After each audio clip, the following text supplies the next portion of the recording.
Have you ever had the feeling that everything you thought you knew is a lie? Everything from history, science, government, banking, money, law, economics, farming, energy production, water treatment, healthcare, even spirituality. As we awaken to truth, we're realizing that beneficial information in all these areas has been suppressed and revised in order to keep us enslaved and dependent upon a corrupt debt-based system we can never pay off. Run by several private families, corrupt banksters invest in global wars to perpetuate the debt, control essential resources, and heap up value for themselves. We are at the point of a planetary shift. We all know it. We feel it. A tipping point.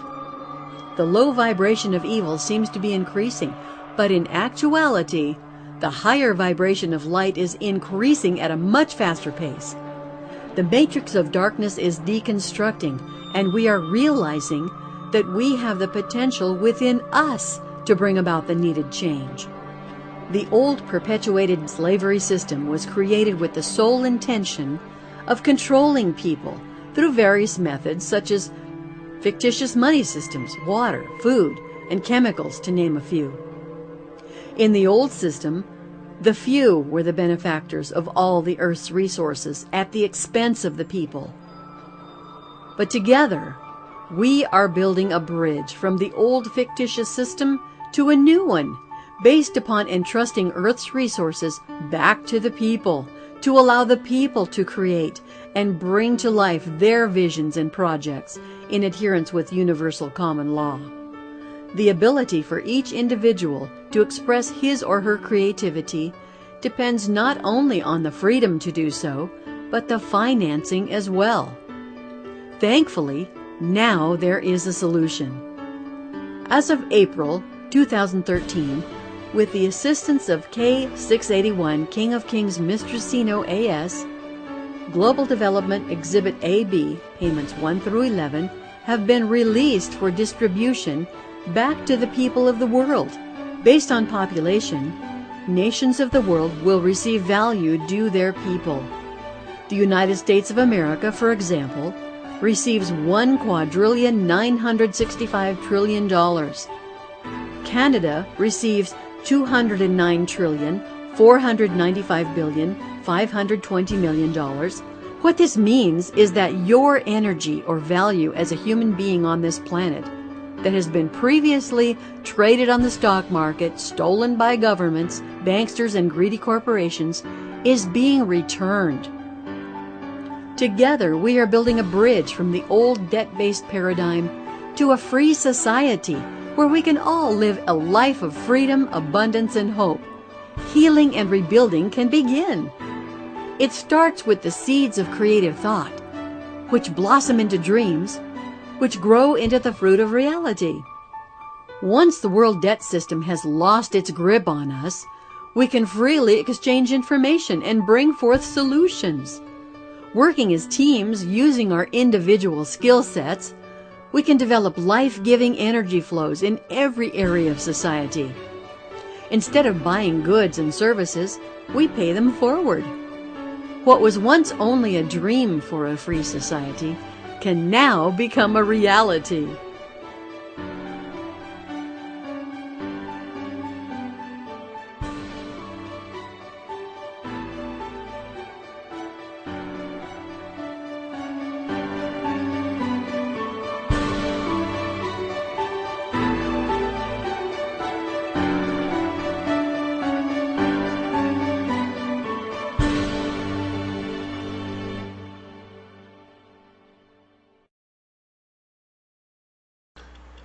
Today we're going to discuss who this man is, why is he signing a sheet of dollar bills, and in fact they are gold-backed dollar bills, treasury notes, non-Federal Reserve. And in fact on 11 March 2014 he signed new currencies to all the countries of the world.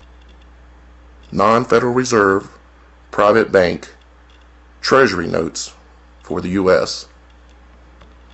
And we'll discuss how it ties into this document that you see before you. This document is the Green Hilton Memorial Agreement. the agreement that was signed by John F. Kennedy that got him killed in the 60s. It was signed by John F. Kennedy, as you can see there, a gentleman by the name of Sukarno, which is the father of the gentleman that you just seen in that photo signing the cash, and also by William Walker, of Union Bank of Switzerland. This is the document that actually got John F. Kennedy killed and Sukarno removed from power. Here's another page of the document showing what this document was about. It was about the allocation of gold certificates to JFK in order to try to take the power back away from the Federal Reserve that was out of control. And we're going to get into the history of how those things were created and what the purpose of the Federal Reserve as well as the World Bank and so on, why they were created originally and what happened. As you can see here on this document dated August 6, 1966, there were thousands of kilograms of gold certificates that were being issued to the United States in order to try to take the Federal Reserve out of power. However, as you know, JFK was killed 11 days after this document was signed. Very few people have actually seen this document. I gained this document out of Indonesia, which I'll explain more. As you can see here, all the witnesses as well as the signees of this document at that time in 1966. So the gentleman that you've seen signing the document a minute ago, or signing the money, his name is Mr. Sugai. He is the son of this man that you see with JFK, Sukarno. And who is he? What was he? Well, you have to understand the history of money and how it was originally created and the details thereof. You see, Mr. Sukarno had a grand plan with JFK to try to free humanity. And as you know, shortly after this photo was taken, JFK was killed and Sukarno was run out of power. It took almost the killing of 1 million people in Indonesia in order to make that happen. The information in this video is information that you will not read in your history books. You will not be told by most anyone, because this information has been hidden from the world and from you. This man, Bobby Kennedy, was also killed, assassinated, because of his involvement with trying to free humanity. But the good news is that it has happened again. On March 11th, 2014, it went into play again. Humanity is going to be free, is going to see everything that has been corrupt and evil and criminal in our governments. We're going to see it go away. So let me go more into the story with you. It starts with King Solomon in Jerusalem around 930 BC, a very successful king who amasses huge wealth, especially gold. You've heard of King Solomon's mines, King Solomon's gold. Well, you assume that it was actually in Israel, and it was, but currently it now exists in Indonesia. Along with 9/10 of the world's gold is in Indonesia, buried underground, hidden away. Considering that he knew that his country was going to fall apart after his death, he selects one of his most trusted wives, Queen Sheba, to protect the assets and the bloodline and traditions. Sometime after his death, she leaves with everything back to where she probably came from, Jawa. Jawa is Indonesia. There she established the courts of what later become known as Solo, after Solomon, Solo Jawa. The safeguarding of the gold assets, King Solomon's bloodline, and religious traditions of his court. The gold pile grows. There are huge flows of gold into Indonesia from China during the 1300 AD. China almost goes broke buying spices and wood. From Europe in the 1400 to 1600 AD, most of the gold taken from South America ends up in Indonesia for payment for spices, which are the most sought after goods in the world at that time. Now I'm going to jump ahead a few pages in the essence of time, but I will make this entire document available for you to study. I'm going to tell you and show you exactly how and who the gentleman signing the dollars was, and who Sukarno was, and how he became to be. It's called the Illuminati Breeding Program. Legends of a shadow power behind the scenes called the Illuminati has long flourished in the West. This may be how it started. 1200 to 1300 AD, Queen Royal Kaidul, or however you pronounce it, a beautiful illuminated being. She literally shines up a room and never grows old. Marries the king of Solo. She promises to always protect the kingdom and return when needed. Her descendants takes the name of Chakra Ningrat, the Illuminated.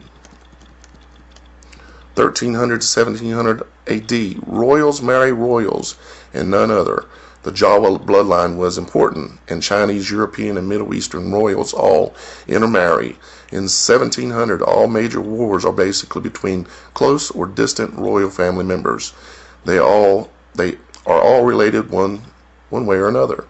They fight over land and wealth. With the advancing technology, war gets more and more destructive, and in an enlightened moment, some agree to try to systematically do something about it. So as you can see, there are 64 families, Asian, European, Middle Eastern, and Chinese. They all start to interbreed to try to do something systematically about it. The many wars in Europe was a very good reason to stop family interfighting, and around 1750, 128 of those world's most important royals agreed to a breeding plan. They married or had kids following a system, having their respective first son or daughter marry or mate according to the same plan. Objective: create the King of Kings, the Enlightened One, a person who would equally represent each and every one of the participating 128 royal families of the world. So as you can see how the chart continues, 64, 32, 16, 8. Over the course of 7 generations, they slowly bring down the numbers of participating families. 128, 64, 32, 16, 8, 4, and then 1. Finally, in the year 1900 AD, the one is born. That was Mr. Sukarno, the one that you've seen with JFK, the one that tried to take the Federal Reserve out previously. Now they have one person who can honestly say, I represent all of you. Let's call him M1, short for Monetary One, because he holds control of all the gold from King Solomon and all the gold from around the world. With M1 in existence, it is time to move on to the next step in the plan. In 1920 to 21, they start to consolidate, call back their combined wealth with the intention of placing it in the hands of M1, Mr. Sukarno. M1 is then to redistribute the combined wealth of the world according to an agreed upon plan. 9 of the most prominent royal families representing different regions of the world were driving this project, together with the Chinese royal KS.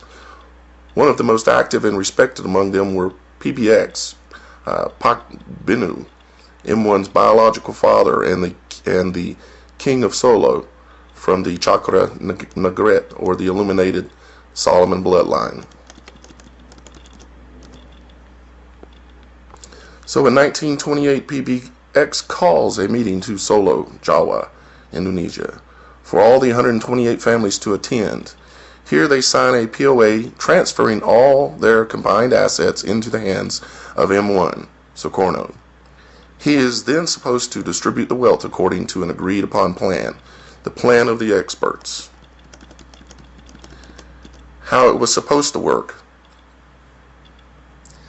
If you have all the money in the world and you want to make that a better and more equal world, how would you go about it? This is a serious question.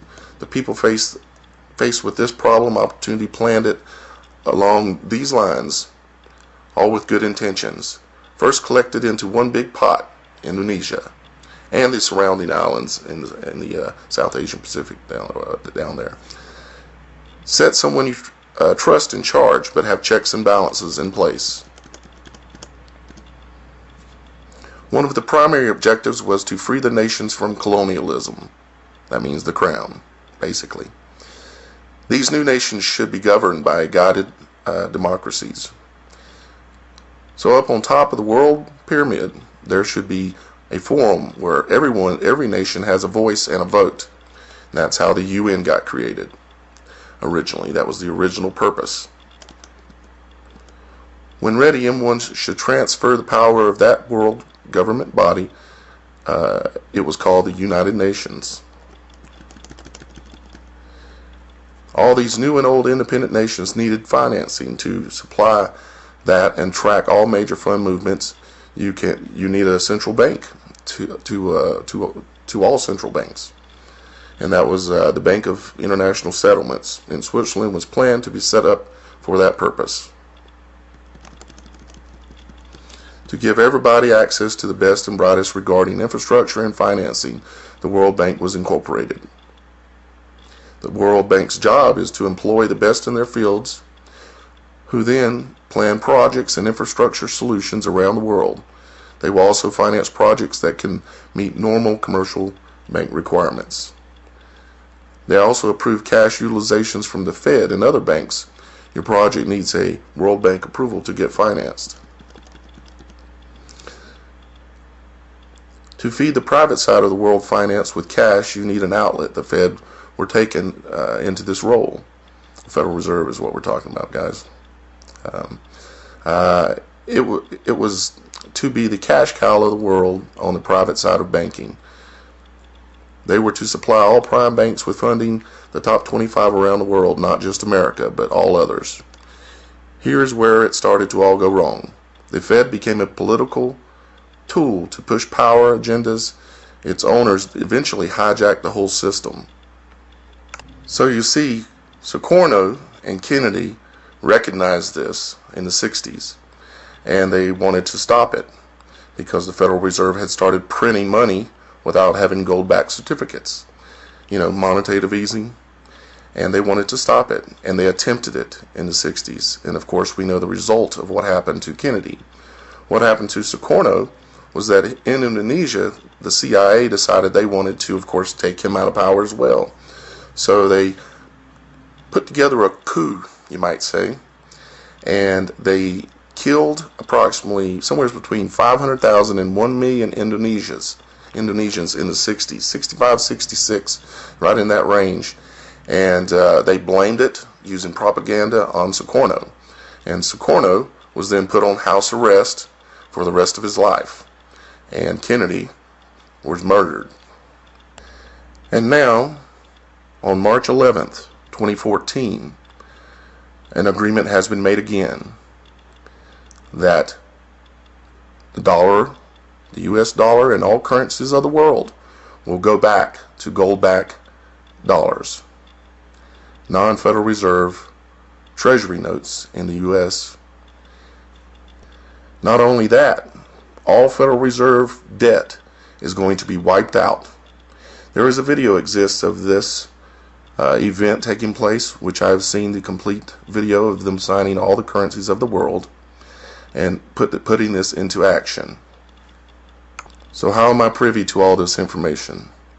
It's because for the last year and a half I've been investigating and following this, and have been asked to sit on a council of 120 individuals on 5 continents around the world. And I sit on that council and assist Mr. Sugai in the rollout of this plan, to finally, once and for all, to free humanity of debt and enslavement.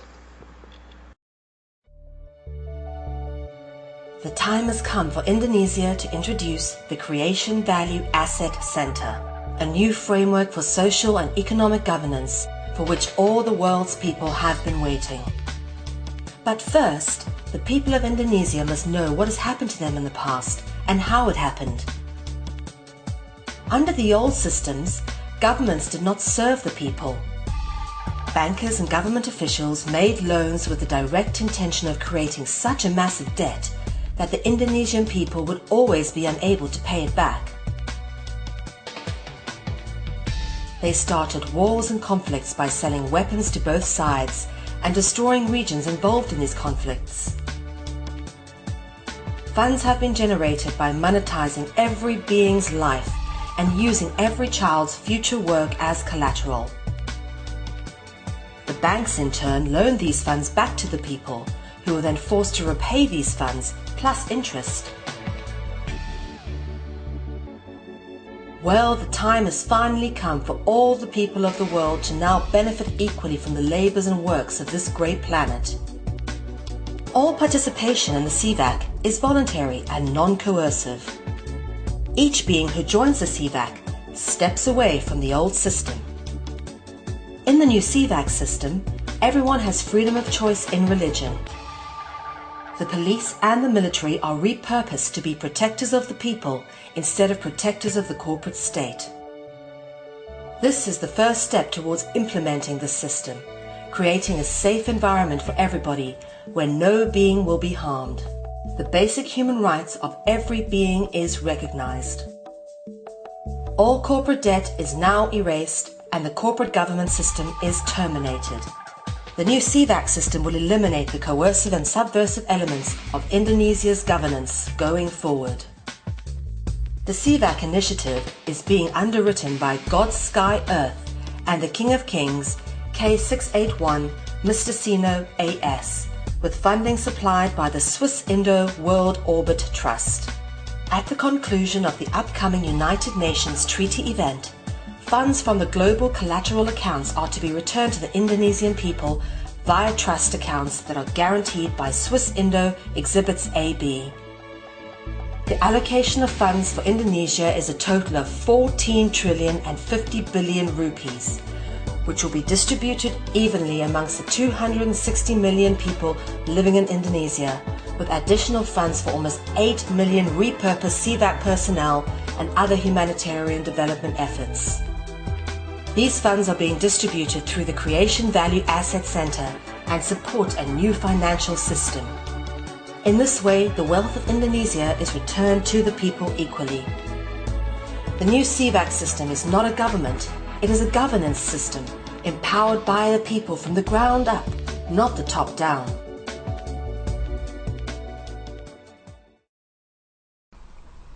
The President's Office, we received a card from the Coordinator Officer, and it's the President's Office of Laos.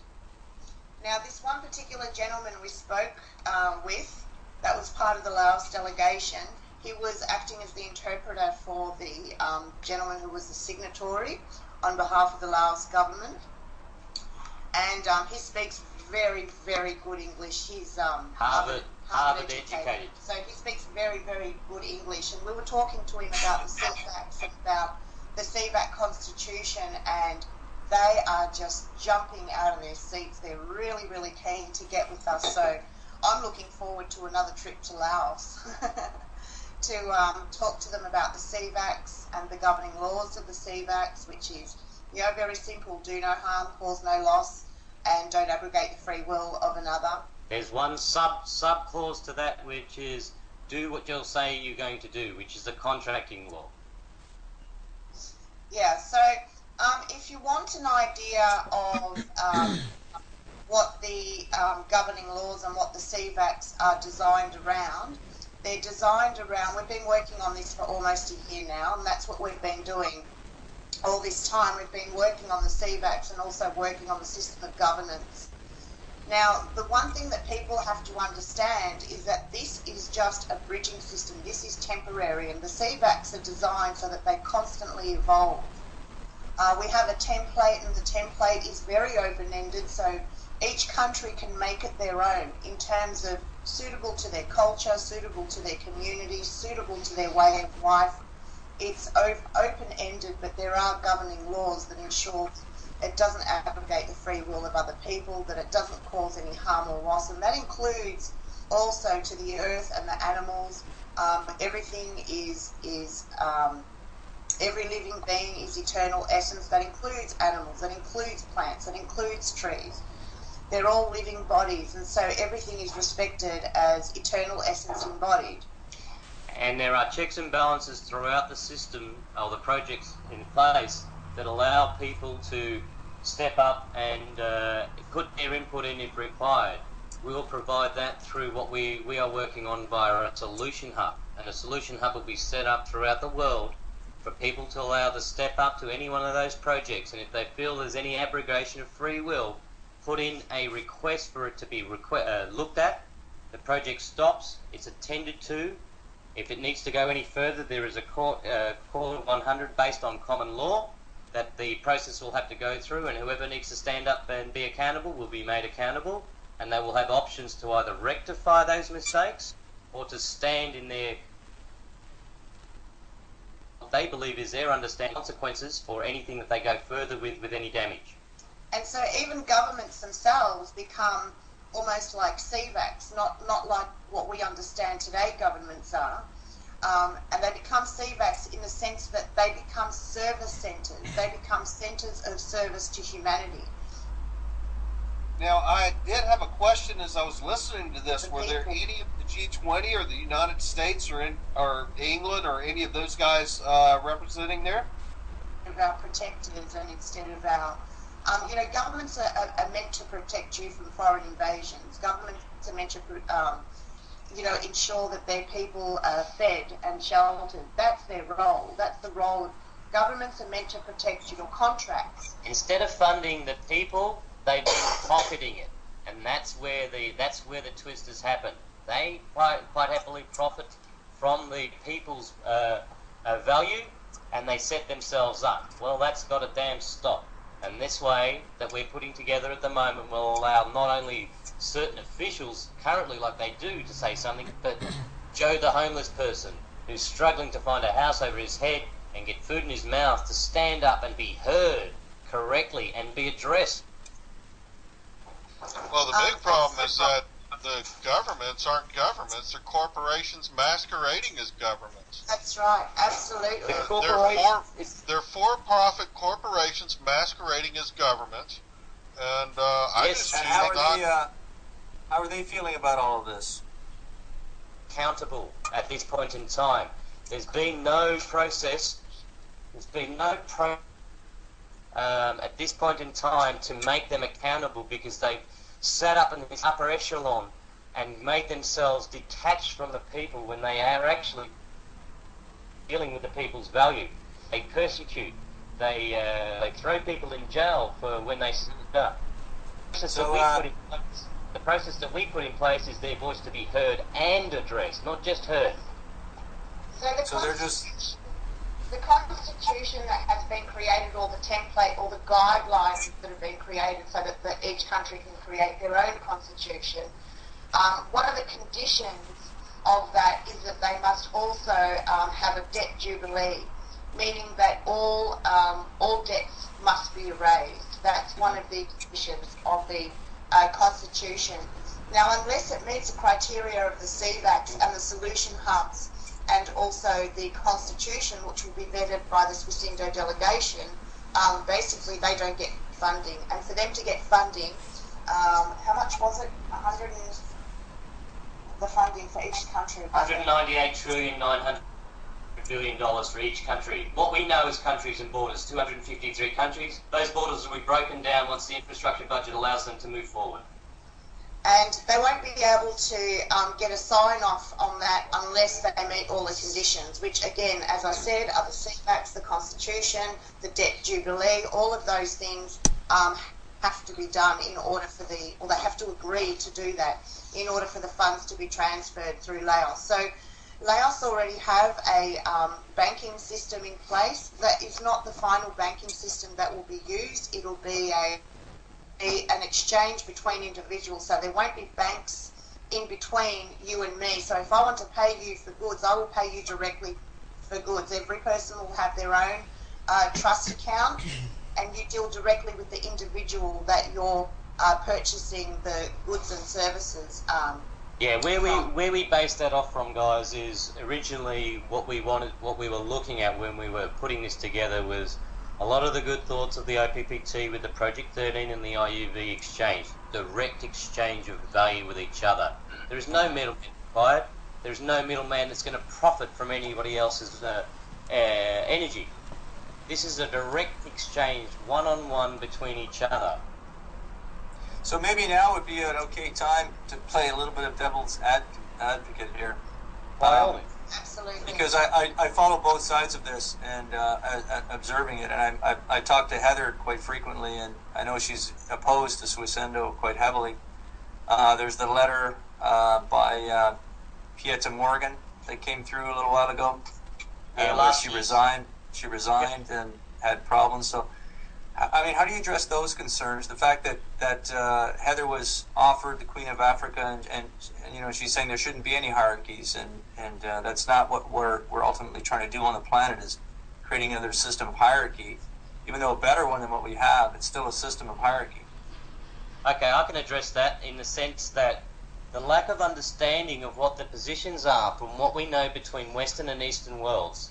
Okay, in the Western world, we set up structure, and it is a hierarchy. It is, I'm more powerful than you. In Eastern culture, they base it on servant positions and have done continually. If they are placed in a position of office, they're not there for themselves like the Western world. They're there for the people. And we need to bring that understanding through. Now, we worked with Pieta very, very highly. We actually were one of the... I was actually on the video. If you've seen Pieta's video when she got arrested last year, I was actually on that video. And I was one of the people that said to the policemen that they were there, that you will be made accountable. Okay?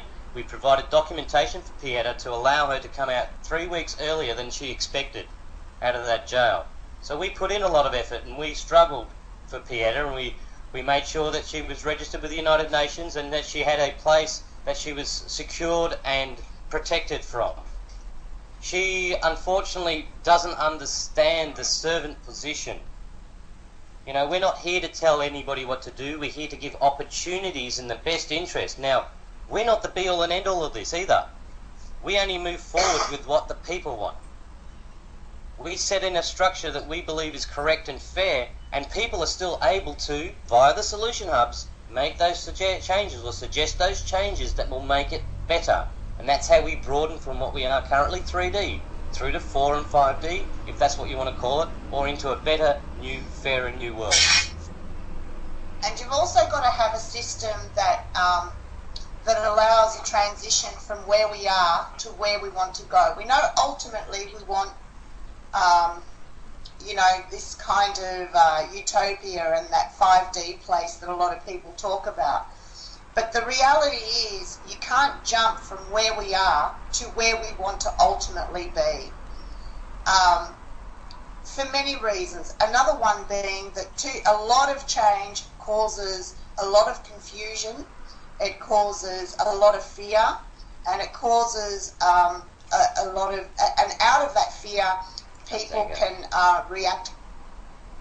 And so we want this to be a peaceful transition. So we're trying to maintain in the initial bridging system a hybrid between where we ultimately want to go and where we are right now.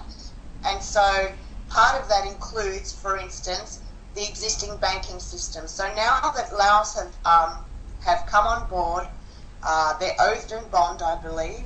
They're oathed and bonded. Yep. They're oathed and bonded to the one people and to the mission of SWISSINDO. To the people. To the people. Not the one people. To the people. To the people. And so when they actually distribute the funds, they have to distribute the funds based on the CVACs, based on the system of governance, based on them having the right constitution for their people and that sort of thing. And it's done through the traditional banking system, with the difference being that they, at the moment, are able to utilise the current infrastructure. And all of that can be repurposed at some point. All right, the missing part here, guys, is what's going to get them to go there, yeah? They're all the governments in the world are broke, okay? The only place that they're going to get money out of now is through step up to the plate. Now, if they want or need funds for their infrastructure or whatever else, they have to come in with hat in hand to sure that they have a correct constitution that is fair to everybody before they even get looked at for funding. And if their constitution is absconding the rights of the way from the people, they will have to be sent away and come up with something else that's fair. And this So, is Carl, what's going on. The derivatives are blown, as you guys should know, the derivatives are blown the actual value out. It's 50, 60 times, whatever it be at the moment, over and above what the actual current value of gold, not our energy, but gold on the planet. So that's where the global reset is important, okay? And that will help help people to understand why they will have to come. Instead of going to the Bank of International Settlements anymore, they don't have any funds. It's all going to come through the Laos government. I just want to tell you guys that we just had Peter join us as well. Yeah. I guess the biggest difference between us and what Heather sees, and it's not a big difference, it's just a matter of Heather wants a quantum jump, and we don't see that possible. We want to build a transitionary model that leads us to the same place. So really we're on the same page. And even if that quantum jump can occur, time is running short on this planet, and we need something transitionary in place until that occurs. I do believe that expansion of consciousness is possible, and it will be possible in the near future. And, you know, I hope that whatever we do as a transitionary measure becomes obsolete very, very quickly, because humanity starts to grow under that abundance and under that increasing self-awareness and under that knowledge of the truth being told rather than lies being told. And that's what we all did on an individual level. We all became aware that what we're being told was the truth, and we set out to get good information. I just wanted to say something.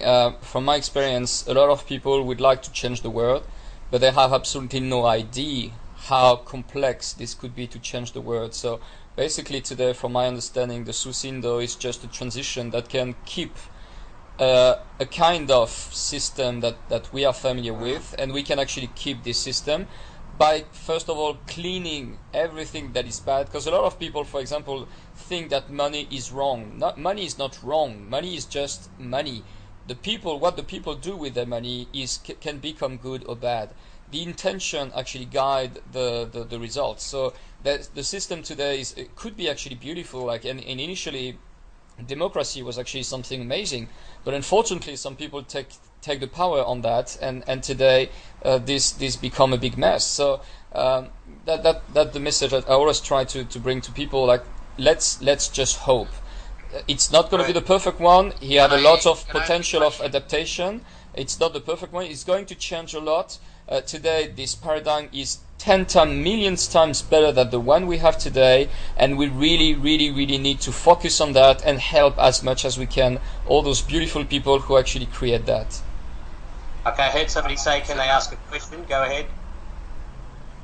Can I ask a question? It's Dave here. I think I'm up there as light worker SXM. Hi, Peter, John, and Rena. Yeah, I'd like to ask a question. I mean, if I'm just getting my head around what you're saying, and I think Peter just said then very importantly that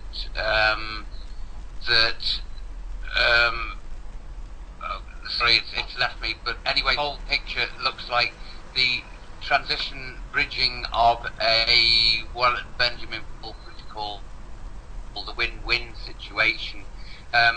Boots on the ground talk, and for the people who are in this room who have every intention of moving forward and dealing with, in this particular group, free energy and distribution, and we're all working for nothing.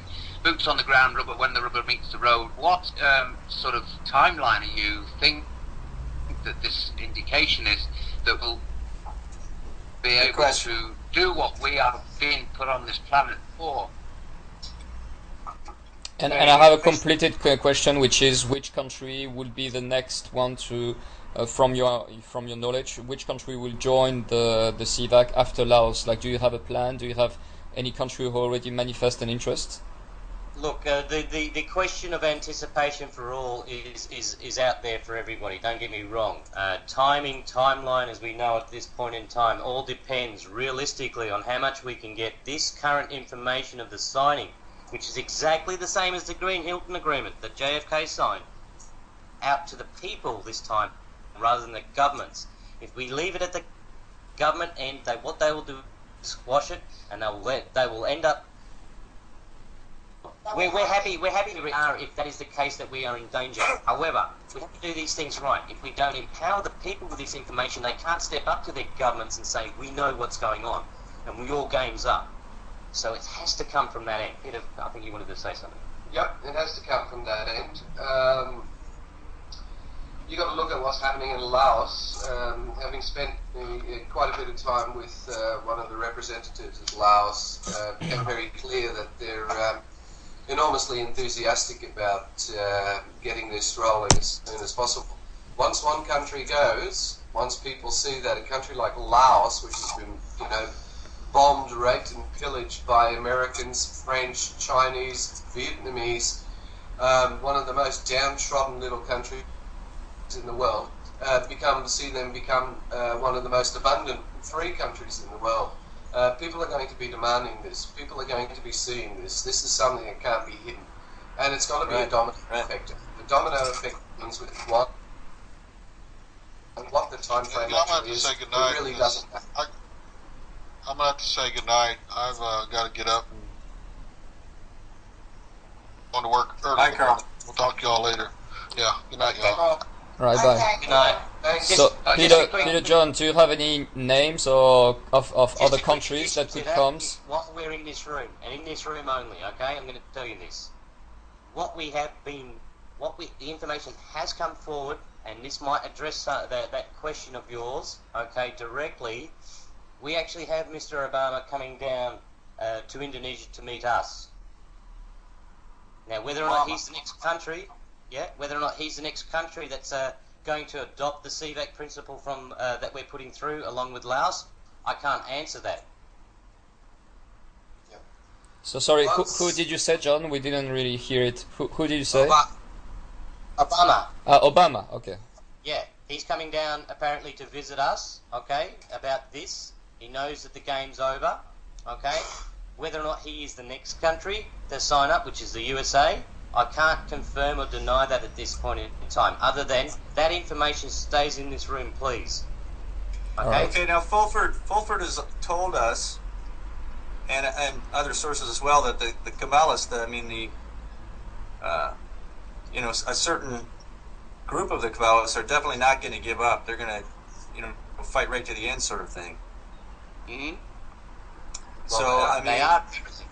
They are. I know they're doing that right now. But the corporations, the governments of the world. They're not going to. As you're saying, the people are going to have to pressure the governments. They're not going to roll over without that pressure. Well, without that pressure, no. But it's going to be obviously the current fiat financial system is heading for a huge crash. And what they've done, whenever the numbers game is up, they've started a major war. They attempted to start a major war with Syria and Iran, basically Ukraine, the military who already are aware of this change. LCC, yep. Just said, no, it's not going to happen. And the people said, no, it's not going to happen. So they don't have the opportunity. They will not be able to start a third world war, which means that the fiat currency system is going to collapse. And if people are seeing that they have to go to the bakery with a wheelbarrow full of money to buy a loaf of bread, and they see other countries like Laos, where everybody is abundant with a smile on their face, to ask for. All right, here's a scenario also. If the big fella does come down and he signs up, and we don't provide the information from the bottom down, the guy will just walk away. If we do both, he gets centered by not only his agreement, but also the people's agreement, and he has to stand up and be made accountable for it. So it has to be provided from both ends. And the other thing that Mr. Sylvie is really big on is allowing and giving the opportunity for each authority in each country to save face. And so if they go along and say to the people, oh, look at the great idea we came up with, we're quite happy to let everyone believe that it was their idea. I'd rather be seen as the hero, as the one going to the gallows. Yep. And this is not about revenge. This is not about punishing people. If we move forward as a human race, then we move forward as a human race, and forgiveness comes into it big time. Correct. You know, it comes into it big time, because we can't set up another system based on revenge and killing and punishing and all that sort of stuff. So that includes the cabal. And under common law, everybody has the right to remedy their mistakes. Now, if we move forward in that meaning and understanding, the game will be played correctly. If we move forward and start throwing people in jail without giving them due diligence or proper understanding or an opportunity to rectify the mistakes, we're no better than they are. Yep, and it'd be up to the people to press charges against them if they so wish. But I think when this general mood that we live in every day changes, when we're looking into this mirror of abundance, when this mood changes for everyone. That's what I see. I see that as well. We can reset. What about the Vatican? Vatican, same deal. Same deal. They got nothing as well at the moment. They fund through I know they're broke, but have you guys been talking? Have they been talking to you guys at all? Or? No, they're going to be one of the last bastions, I would say, guys, to actually sign on, because they're going to be pushing the religio bind back as much as they can. They're already trying to build their troops at the moment. But the problem is, if those people they're trying to bind back know the truth, they will have a proper choice in front of them, rather than just believing or belying or to lie. Yeah. Also, there are elements within there that are also aware of this. So, in terms of some of the military, some of the Jesuit generals in the United States military are all very well aware of this. Sure. I forgot. Yes, we are testing them also. Yes, okay. to say that. We forgot. We are testing them also. They wanted to set up a Jesuit, the Jesuit in the USA to hold people accountable. Grand juries. Grand juries. That's what I'm looking for. They offer assistance with that. Yep. And we're trying to say, okay, well, we'll point some people in your direction, which may be some of your people, and you've got every opportunity to show and correct your mistake and hold these people accountable. If you don't, we will have to take it further from that point through the people's court. Yep. Not our court, not the CVAC court or anything else. People. So there have been groups that have been given the opportunity, you know, that it's not that has to be followed. Sure. About what needs to happen, I guess, to prove their worth. Their worth, basically. You know, their worth, and that they are. There were a few that looked like they were even willing to sacrifice some of their own, but so far they haven't really made any progress on that. Many steps towards that, yeah. Yeah.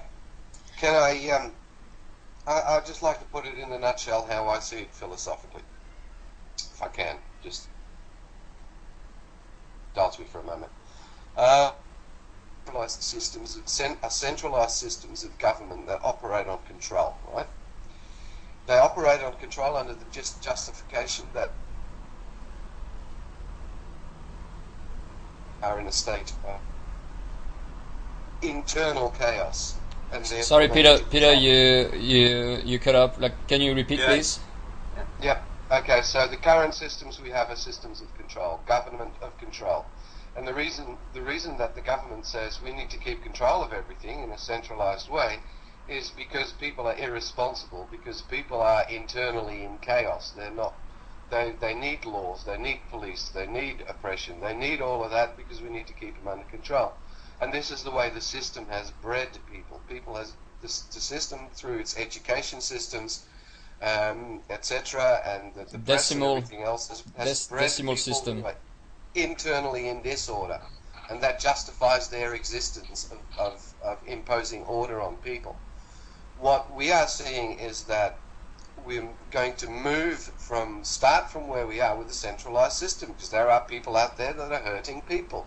There is control needed. There are people out there who are not self-responsible. There is control needed. But as we move via the solutions hubs, we're going to move towards decentralization and of control of government as the people become more aware, more awake through good nutrition, good water, good education, become more self-aware, they become more internally ordered within themselves, and then they don't need that external control. And when that starts to happen, they become involved. So we're moving gradually from a system of control to a centralized system of control to a decentralized system of self-governance.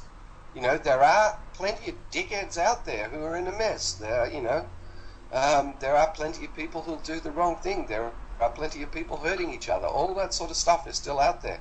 And you can't just let go of all controls, because then you end up in a system of chaos. Okay, so as humanity grows and awakens and gains that internal order within themselves of knowing who they are, knowing what they are, knowing themselves as a sovereign being, then they, and you will move via from the system of governance to where we end up with a system of self-government. That government. Sorry, you break up again, Peter. Sorry. It cannot. But basically, from what I'm understanding, today the system that we live in is not a bad system. The problem is we let some parasite coming and take control of the system. We are not going to remove those. We're not going to remove those parasites. We're not going to even kill them. We're just going to remove the control they have on this system, just by removing the tool that they put to actually control the system. And by removing those tools, naturally, we believe, and this is exactly my deep belief, that humanity will actually go back to its original state, like the state where it should be without those parasites. And this is exactly what they explain into Thrive, like the vortex energy and this free energy system. Like today, everything could be beautiful, like even democracy could be beautiful, but unfortunately today some tool has been put to actually corrupt the system. If you remove the tools, you remove actually the corruption and all the side effects of that those people wants to use. This is from my perspective what I understand of the SWISSINDO, and I don't want to understand more, because I just know what I need to know, and I don't need to know more. I just need to hope now and do my best to help you guys to reach this next level. I don't know if you. And another thing I want to say about hierarchy, which I think is very important. One thing that was never understood by Peter is that the hierarchy, or the titles that individuals are given, are positions of not power and authority. They are positions of responsibility. Yeah, completing your tasks, like anything. That was a sub-rule that we added at the beginning. And do what you say you're going to do. And if, for whatever reason, that task isn't completed in accordance with the governing laws, in accordance with the CVACs, in accordance with the templates and the work that was created, then you are 100% accountable for anything that happens in that particular area of responsibility. Yep. They are, and I can tell you now that Ross Hanley has said on a number of occasions that he is a servant emperor. He takes guidance from us. It's not the other way around. It's a bottom-up system. It's not a top-down system. They are positions of authority, accountability, and transparency. They're not positions of authority and power. Yeah, we call it the art of government, accountability, responsibility, and transparency. Because if governments are working and they have to put everything on the hubs, then they won't be able to hide anything. They'll only be able to work in transparency, and that's what the system is going to be. The best answer for the people. The best answer for the people who actually are scared about the hierarchy system is to always remind that there's a president like Obama, and there's the president of Uruguay. Also, for example, the president of Uruguay gives 90% of his salary to charity and still drive his old car. And this is two philosophy of governing. You have the one side which is taking the power and have this egotic system. Or you can have the other one, which is actually serving the population. and I expect the CVAC to actually provide the second type better than the first one, because today you have the opportunity to become Obama or to become the president of Uruguay, where actually when you are in this position, you shouldn't have the possibility to become the Obama system, which is I control everything, I make the decision for everything, because you are too idiots to actually understand anything about your life and what is good for you. And this is not good for us to expect this from one person, because this is too easy to corrupt. So this is the type of tool that has been put to actually allow this corruption to happen. If we remove those tools, we remove the side effect also. Yep, and even then you still have a transitionary thing. People will be able to take over their own governance gradually as they awaken. And you know very well in your own lives and your own path probably that as you become more aware of who you really are as a sovereign being, then you become more interested in what goes on around you, and you want to have an effect, you want to have an influence on that. And just to get back to the whole emperor and so-called hierarchy situation, the constitution of CVACs, as Heather Feldman calls for functions such as stewards of the CVAC, and that's exactly what we ourselves as just in the beginning being the stewards for the CVACs who operate in accountability, responsibility and transparency. And that is, none of that is in contradiction to the filings. And okay, the Asians see that as kings, queens, prime ministers and these sort of things, that they're the names that they give to it. You know, you're dealing with a different culture and a different language, and they use a different nomenclature, if you like, for things, but in essence that is what it is. And it's all about bringing it out into the open and allowing people full access to their system of governance, full access to their systems of justice, and full access to the system of finance through the system of value exchange. And once you have that, you know, a lot of people are not going to be able to fully comprehend that in the beginning. But as humanity awakens, as humanity becomes more aware, then they become more aware of the issues around them. They want to become involved. That avenue is there for them. So the opportunity then exists, and it's still up to humanity. It's not up to us to say, well, this is how it goes, you must be free. No, it's up to humanity to grab that opportunity and run with it, for its own natural evolution to take place. The restrictions have to be, and we're more lifting the restrictions on the free growth, on the natural spiritual growth of humanity than about prescribing how it's going to be. We're just hoping to set up a system whereby that natural growth becomes unimpeded, that natural evolution that every single human being is going through becomes unimpeded, and that barriers to that growth are removed. The barriers are here now. They're chemtrailing, they're doing this, they're doing that. Everything's behind closed door. They're controlling us financially, economically, working us to the bone, so you're so tired you don't have time to think about anything larger than yourself. Once you remove all those restrictions, what's going to happen is an enormous cascading effect of natural evolution of the human race. That's what this is about. We still need to be really careful about the fact that a lot of people are surrounded by fear. We talked about this a little bit earlier, and today the freedom of choice is always a freedom of choosing between fear and hope, between fear and love. A lot of people today, if you take, for example, a wife who has been beaten for years and years, and you give her the opportunity to leave her husband, she will be scared of leaving her husband because she will be scared of the unknown. And a lot of people today will be scared of the unknown. Like a lot of people are actually scared of just being happy, just because they haven't been happy of their whole life, and it's something unexpected and it's something unknown. Even if it sounds good, they're like, yeah, but I don't know. I just know my life. It's balanced, and I don't know what's going to happen if today I had to be happy. So, and this is exactly what I hear every day. Like a lot of people are there. I don't understand, I don't know, so naturally I'm just going to be scared of that. And it's not the good attitude. The positive attitude is to actually be hoping and love that this is going to be amazing, this is going to be better than everything that we haven't been taught and we haven't hear about. And that's the right attitude in front of unknown, instead of being scared and just being blocked in front of that. Yeah.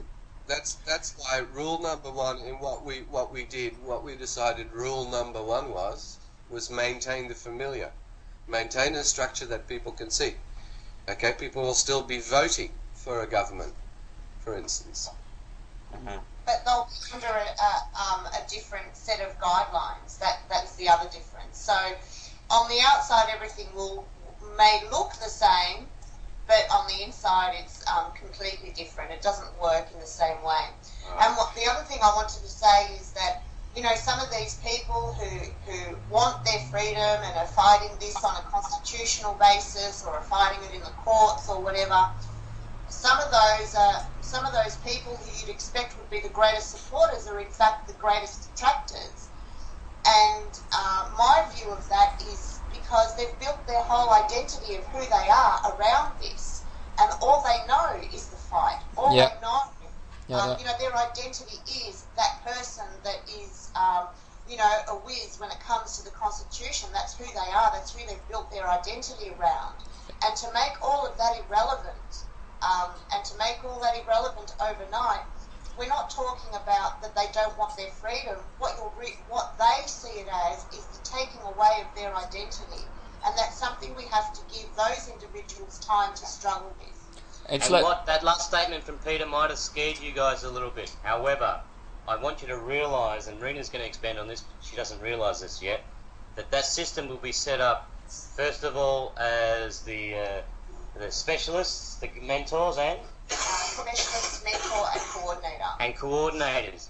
The specialist will be the elected official, which will be under a term. The mentors will be brought up by the people that they have to work with. That's not a term. That's anybody can join in, and where your specialists are. And the last one will ensure that if there is anything that's needed in a vote that goes to one-on-one, the coordinator ensures that the rights of everybody is maintained. I've got another question for you, chaps, if you can help me out. By all means, we will try our best. Go ahead. Okay, geographically at the moment, you're in Laos, yeah? No, we're in Cirebon in Indonesia. We're not far from Laos, but we're not in Laos. Because Laos, again, just stay on the geographic for a minute. Laos, where you're saying this ceremony took place, is that right? Or it's Laos, is it? Have I got this all right? You've got it a little bit wrong there. The ceremony took place in Cirebon in Indonesia. At the Aston Hotel. So you can Google that if you need to. Oh no! It's I'm trying to get my mind around the jig. I'm sorry, I'm a very practical source. I just like to know. It isn't about Laos that you're saying that this country signed up for this. Is that correct? They're the first ones to step up to the plate. That's all. The opportunities were given to all governments around the world. Laos was the first to say, yes, we actually know and understand what you're doing, and we know it's not a fire pit. We'll step up. Yeah. When will we see that kick in Laos, do you know? We're hoping as soon as possible, as much as you guys. We've got to have further chats with them to help them to understand the principles of what the CVAC are, the constitution of what we're putting together to ensure that freedoms are afforded to the people, not absconded from the people. So we will help them to write their constitution first, and make sure that what they put in place has no abrogation of free will to any of the people, and provide it to the government, to the current government. So it becomes it goes along the path of a fully self-governance model. Okay, so just to get my head around what has actually happened, and I'm sorry I take so long to ask the question. Again, just to finish with the geographic and the facts of what has happened, and to put it into perspective globally, what I see is happening is Laos is the first to step up.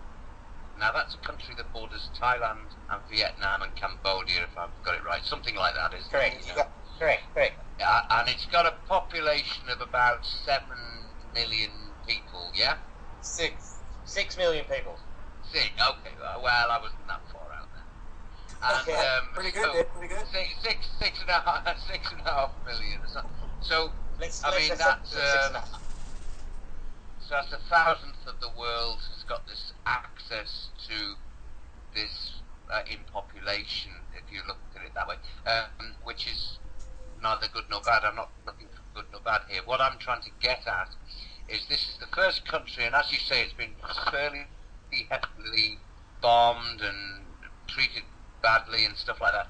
So therefore, what you're suggesting is very shortly, they will write their own rules and regulations for the people of Laos, those 6.5 million people, of which they will then have their autonomy, and they're probably just like anywhere else where they've got 95% of the people do not know what's going on and 5% do, possibly, I don't know. But, you know, in other words, not everywhere is awake in the world. However, what I do see and what I would like to understand from you is you've got Iceland, you've got Hungary, you've got Russia. I'm talking about people who have thrown the Rothschilds' banking systems out of the country already. So what my question is why do these countries also not now come forward with Laos? Because Laos now is a forerunner, just like Iceland is. So Hungary, Russia, no, they're still Iceland under the corporate system. They're still sort of operating on a quasi-corporate system at this point in time. The other country that we've assisted is also Syria. We've actually helped them to write their new constitution, not the one that was posted on. Egypt. Egypt. Sorry, my apologies, guys. Egypt, with El Sisi. So, not the one that they posted online. We looked at that and said that is no way in line with what we were presenting to you. And we've done some rewrites and assisted them to rewrite their constitution in a manner. Now, El Sisi has also, I don't know if you've kept up with that news, stepped out of the military position to allow him the opportunity to become president. And that's a big step in itself. Now, that's taken about 6 months, guys, for us to assist that and help them to understand what we're putting together, as we're building the framework as well. So they're another let's call them country at this point in time that is happy to engage. Sorry? A contender, would you say? Yep. Contender, exactly. Yeah. And what they did was they were waiting, and they got a little impatient as well and wrote something. When we looked at it, we were shocked, absolutely shocked, and we could tell by the language that it was written in by a bunch of lawyers. Now, we all know what lawyers are, so we grabbed that and said, this is not in any manner fit for the people. We will help you to write something that's correct and fair for the people, and if you'd like to accept it, you can. From the information that we received, not confirmed yet, from the information that we received, they've accepted that, and they have been assisted with rewriting their constitution. And I say not confirmed yet because it hasn't been published, guys. Yeah? And you got to realise too, guys, that a lot will be really good if this happens. Excellent. So, but until we actually get the money, until we actually see all the plans, we just keep doing what we're doing. And that's what's happening in the world at the moment too, is a lot of these, when you can actually pay me, I will listen to you. It's like anything else, you know. He who pays the bills has people cooperating with them that are working in the store. So that's what's happening too at the moment. Is a lot of them are hedging their bets, saying, okay, well, let's see this come out of obscurity into reality. Let's see the money coming in. Let's see what your guidelines are and all these sort of things. And we're in the process of working all this out at the moment. Yeah, and the funding has stopped, guys, to them.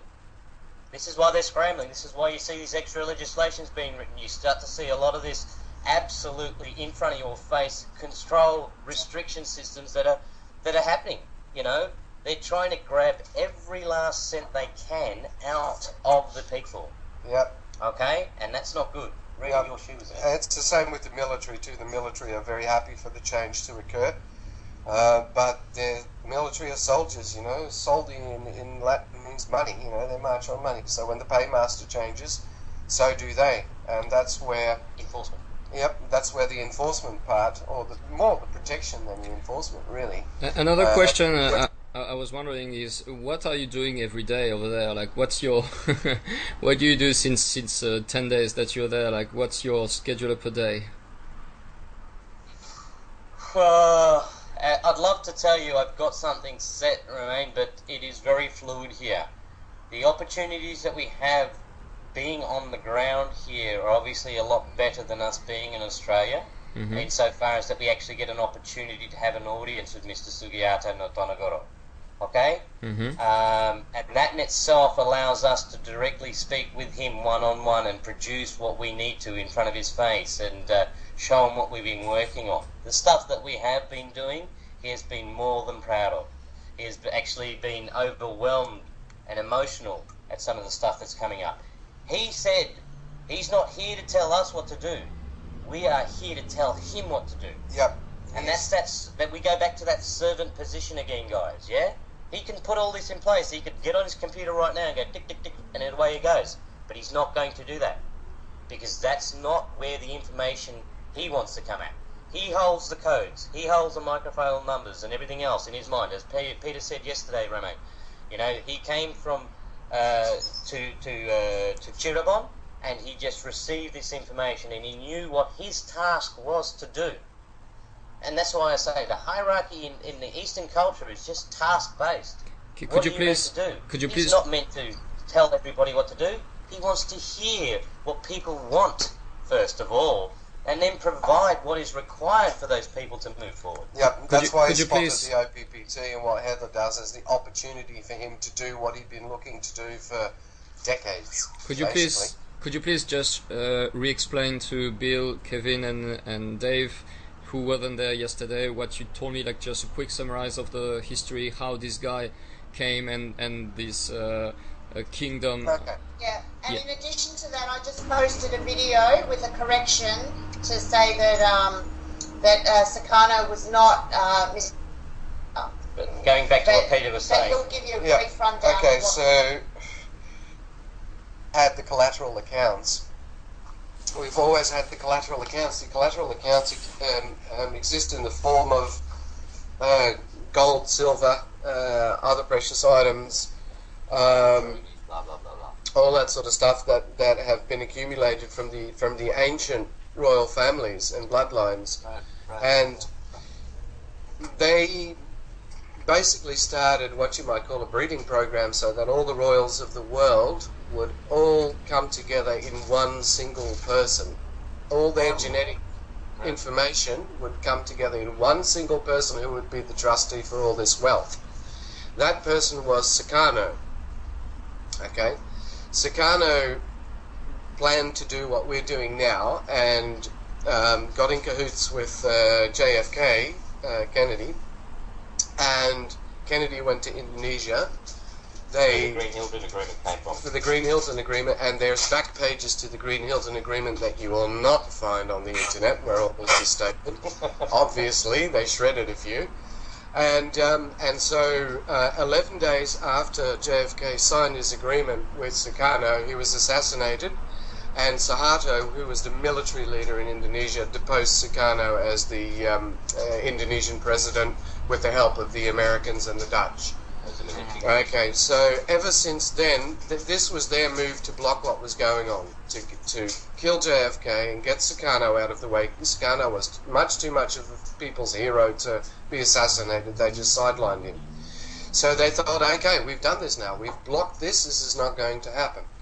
Until little unassuming Mr. Sugi, who's an architect, decides to move to a bigger city called Cirebon, puts his feet on the ground there, and his whole genetic memory unlocks and all the codes appear in his mind. Wow. So this cannot be blocked, because this is the will of the universe, as far as I can tell, as far as I see and what I feel. This is the will of the universe, and this could not be suppressed. And so Mr. Sugi has been carrying this huge burden for a long, long time, and he's been looking for the opportunity. And when he spotted the OPPT, the One People's Trust, the One People's Public Trust, he said, that's the way to do it. So what he did was, because Heather put the filings in, and she said, you guys are running a slavery system, rebut it, or accept it. Right. And there are two ways that a case under the UCC can be ratified. One, if there is a hearing and a judge determines that, yes, the plaintiff is right, or, or the guilty party accepts. Then there doesn't have to be a hearing. If you say you've done something wrong, you say, yeah, I'll accept, I'll make restitution, what do you want? Cool, it's done. Now this is what Mr. Sugi has done. He seized the opportunity with the OPPT filings to step up and say, I'm responsible, I'm the holder of the collateral accounts, and I will make restitution to the public fund. Unfortunately, Heather jumped the gun and announced the fund, the trust, the One People's Public Trust, to everybody to the tune of the 10 billion that it should have been, right? And she had no money in the system as yet. So certain people came forth and said, okay, well, you trustee of this trust, you saying that I'm entitled to so much, give it to me. And she couldn't give it to them, so she had to foreclose the trust. So what you're dealing with now is a bankrupt trust. Okay, the OPPT is bankrupt, and Mr. Sugi is the only one out of the. There are other collateral accounts. There are about 7 of them in total, or 8, I'm not sure. And so Mr. Sugi is the only one who stepped up. So now what you are dealing with is a bankrupt trust because the trustee can't pay out. And you've got only one of the people who owes money to that trust who stepped up, Mr. Sugi. So this is where the $6 million figure comes out. It is like when a business goes bankrupt and the creditors get paid out a certain amount on the dollar. That's what you're dealing with here. But it doesn't matter because it's enough to get the ball rolling for humanity. Okay, I just want to add to that, guys. Okay, you'll be wondering where God, Sky, Earth came from. Okay, before Heather shut down the trust, Mr. Sugihata no Tonogoro said, okay, what we will do is we will create the CVAC, God, Sky, Earth, and we will run it. So the trust was actually closed with the only CVAC in place being God, Sky, Earth. Correct. And that's what we're working off, guys. We're working off the God, Sky, Earth CVAC. Okay? Right. In this time that we work now, Mr. Sugi has actually pledged a vow of poverty until this gets through. And that'll be the other question that you'll be getting as well, is if he's so fully loaded, why doesn't he just let it go?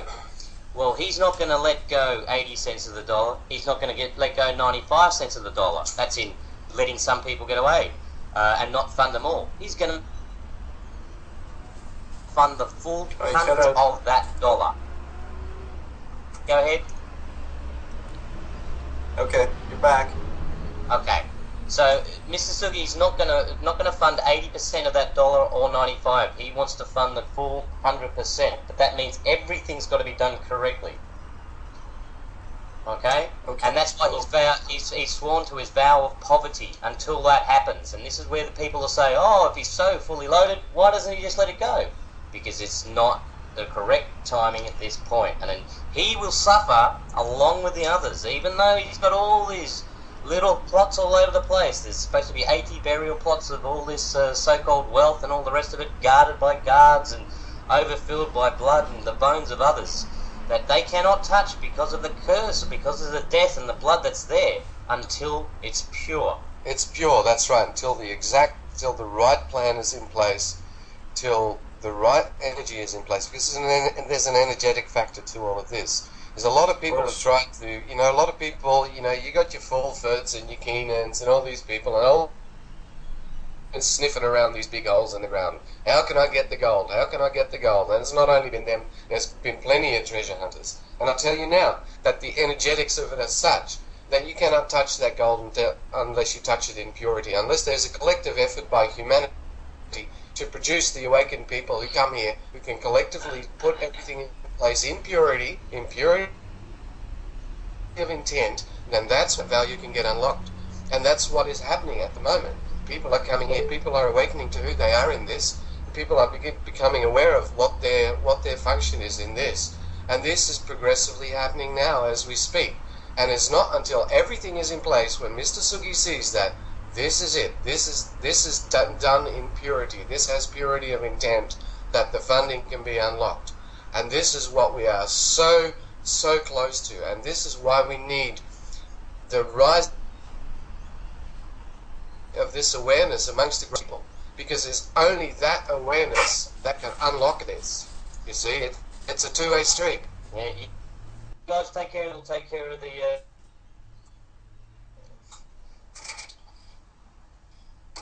Hello. Hello. We lost you. What do you say? I said, do you guys take awareness, the public knowledge, to get the information of the event that took place on the 11th out to the people? So-called government policies with what we're dealing with as well. Okay, about the 11th step, like, can you just tell us a little bit more information? And transparent for their actions, and they will have to stand up and either correct their mistakes, the same as what Mr. Sugi did, or be held accountable. We're not here to make that decision yet. They have to make that choice themselves. Can you please tell us a bit more information about the 11 step? Like, why this 11? Why 11? What is corresponding? Payments 1 to 11. So they're the different pools of wealth. So there are 11 payments in total. There are different signatories for different payments. So it's the payments 1 to 11 that is that has to come through the system, basically. So it's based on gold certification.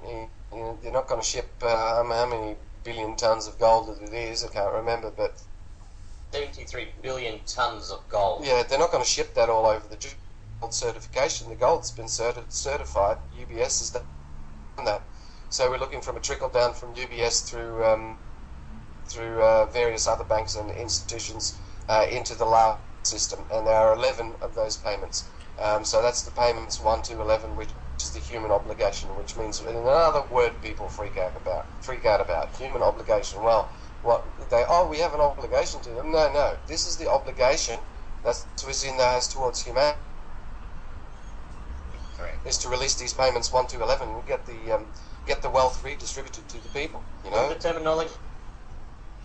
Words itself, human obligation to humanity. Yeah. And that's exactly what government is meant to be. They were meant to be of human obligation. Yep. They're not. Yep, they're not. Okay, so does it mean that the people who receive 1/11 of the money on the bank account, or does it mean that? No. That means basically that there are 11 payments that these money, so-called, well, let's not call it money, that this value will be drawn from. Yeah, 11 accounts. 11 accounts, basically. Now, out of those 11 accounts, it's not the windfall that Miss Heather was talking about, okay? But it is a start, okay, for the individuals. However, the rest of those payments within those 11 accounts, 138,900 billion for each country to set up infrastructure for farming, food, housing, water, to remove the restrictions of all that we have in place, so that nobody wants for anything anymore. Yeah. Infrastructure. And that's on top of everybody's individual $6 million trust as well. Infrastructure for the humanity within that country. We're not talking about give you the money to go and buy a new Ferrari. That infrastructure budget is not for that. This is for what is best for all. We've got to look at what people are struggling with at the moment. Keeping a roof over their head. Well, that's the debt jubilee, but the mortgages will go. The number one priority, this is written in all of our documentation as well, the funds will be to address the immediate needs of food, water and shelter. Correct. That is number one priority.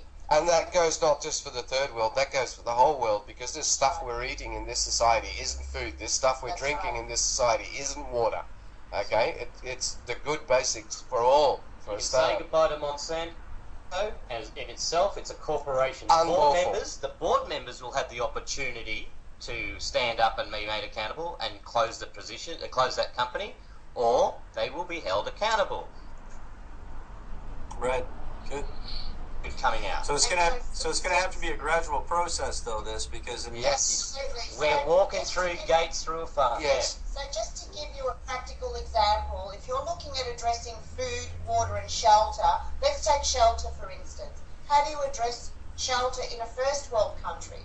Well, no more mortgage, no more debt. That's how you address shelter in a first world country. In a third world country, You would address it by actually providing. So even though their priority is food, shelter and water, that the application of those priorities will be different everywhere around the world. Okay, and look, don't get me wrong, even in our Western world, we plenty of homeless people, and we're not saying we're not addressing those.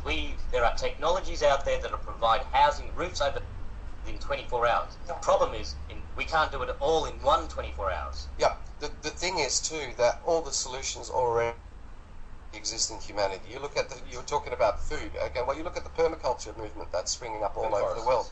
Okay, food forests in every city green, lush with food everywhere. Regreening the desert. Green that. Stick the whole world's population in Australia. Where's your scarcity? All the solutions exist within humanity. Main proponents of the permaculture movement. If I can step him up and put him in a mentor role for food and agriculture, rather than the Monsanto representatives that are lobbying the government now, if I can put him as the informing entity, then we can reform the food situation in no time at all, because the solutions all exist. We're not here to dictate, to be a spiritual dictator to describe how it's going to be. We're just saying that all the solutions, free energy, good food, have been breast or are underfunded or are illegal, and we will lift those restrictions. So Mr. Law can come up and he can get $100 billion worth of funding. And what is he going to do with $100 billion? How many dilapidated farms is he going to buy up and turn into lush food forests? And this will be the decentralization of the population as well, because as we move into a free energy, more technologically connected world, we can be in remote areas, and we can be re-greening remote areas. So we can, for everybody. Yeah, that's exactly. My biggest concern about this point is that if tomorrow everyone have millions, basically there's no poor anymore, there's no rich, everyone is at the same level. So the big question is how the people will still continue to maintain this system on, like how the people will still going to work, how the people will still. To education. That's all down to education. Yeah, but this will take time. You know that Yeah, I understand your question, Roman. This will take time. Like the education will not happen like that. Like of course, the people will actually work thinking that now they are doing things not because they have to do it, but because they want to do it, because they want to be a part of this new civilization, and because they love it, and because someone has to do it. So there will be a part of responsibility, and in the other side, I also understand that they're going to be free energy device and 3D printing technology that's going to allow to build some things who actually will produce good food for cheap or for free, but all that is still in the future. We don't have this technology working today. We still need some people to make some research on that, and we still need some people to work on that. And so how do you manage this transition part? Okay. Well, first of all, if you're working in a job currently, about 95% of the value that you generate is harvested in fees, taxes, charges, levies, licensing, bank fees, interest. 95% of what you do out of your 40-hour week is harvested. Yep. So, first of all, for you to be able to generate yourself, you're just going to have to work, 10 hours a week for a start, right? Because when all that harvesting falls away, the real value becomes apparent, and you don't have to work 40 hours a week anymore. You might work 10 if you choose. It depends on what you want to work. Personally, Peter, hang on, just a second. If you have to give me $6 million, I will not work. I will actually spend my time working on my hobbies, which is free energy, which is permaculture and all that. We're not going to do that. We're not going to do that. The $6 million will in trust for you, okay? It's not a cash handout. It's not a cash handout. We will not throw a bucket of money at the economy and totally collapse the sucker, because that would be chaotic. Turmoil. So what we're going to do is we're going to pay a monthly stipend to each person of age, right? Each person above the age of 18. After education. Yeah. We'll have a stipend, a monthly payment. The scale of that payment is being negotiated at the moment. It's been set for $600 per month per person in Indonesia. Okay, that's the non-worker, and the worker $1,200 per month. That's Indonesia, right? In Indonesia currently, most of the people we deal with here in the hotel, they work for $1 a day, okay? 10,000 rupiah. Right. So we're not going to give them $6 million and they're just going to walk off and not do anything, and the baker doesn't bake the bread, the bus driver doesn't drive the bus. We're going to pay them a reasonable stipend, whereby they will still, either they'll choose to say, well, I just want to, you know, sit down, smoke bongs and watch porn all day. That's fine. You get that. That's it. You don't have to work. You don't have to be productive. But if you put out energy, if you're going to go and work for the community, you put out energy, you will get some energy back. So you get a bit more, plus you get what you're selling for. Okay, so you can get ahead. You can fund things. If you need a house, you out of your trust. If you need a transport, you will be given a car out of your trust. All these sort of things, all the major expenses covered out of the trust. But we're not throwing $6 million.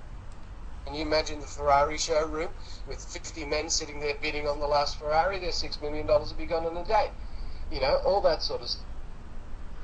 It's a gradual release of funding, which means that people will still go to work, will still maintain the familiar, the buses will still roll, the hospitals will still be open. We can't do this 1, 2, 3, but as humanity awakens in the future, I think even the whole concept of money itself will totally. It is. But that is about having a there. So there's going to be a monthly charges, fees. How much are you paying in a mortgage? How much are you paying in petrol for mum and dad to drive around, go to work, drop the kids off? You know, school fees, bank fees, charges, levies, driver's license renewals, car rego renewals, all this sort of stuff. Yeah. So what it means is that you'll still be working, but you will actually be wealthy and abundant because you work. And if you don't work, you don't have to. You will still have what you need.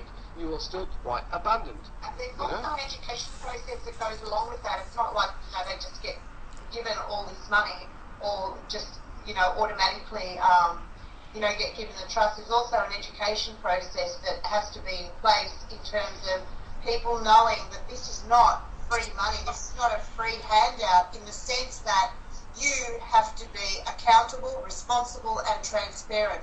And I'll give you a practical example of that. Let's say I work for a company that does all the rubbish collection for a particular municipality. Because I've got all the funding I need, I still have to be responsible. Meaning, I can't just quit my job the next day and let. Right. Hello. Sorry, Rina. Sorry, Rina. It just cut. Like, can you repeat, please? Yeah. So, which part? Just the last one. The last one. So the worker that collects all the rubbish in a particular municipality, right? Yeah. Yeah, you can't. This funding comes with accountability and responsibility and transparency, as we said before. So it's not free money in the sense that, oh, I can just,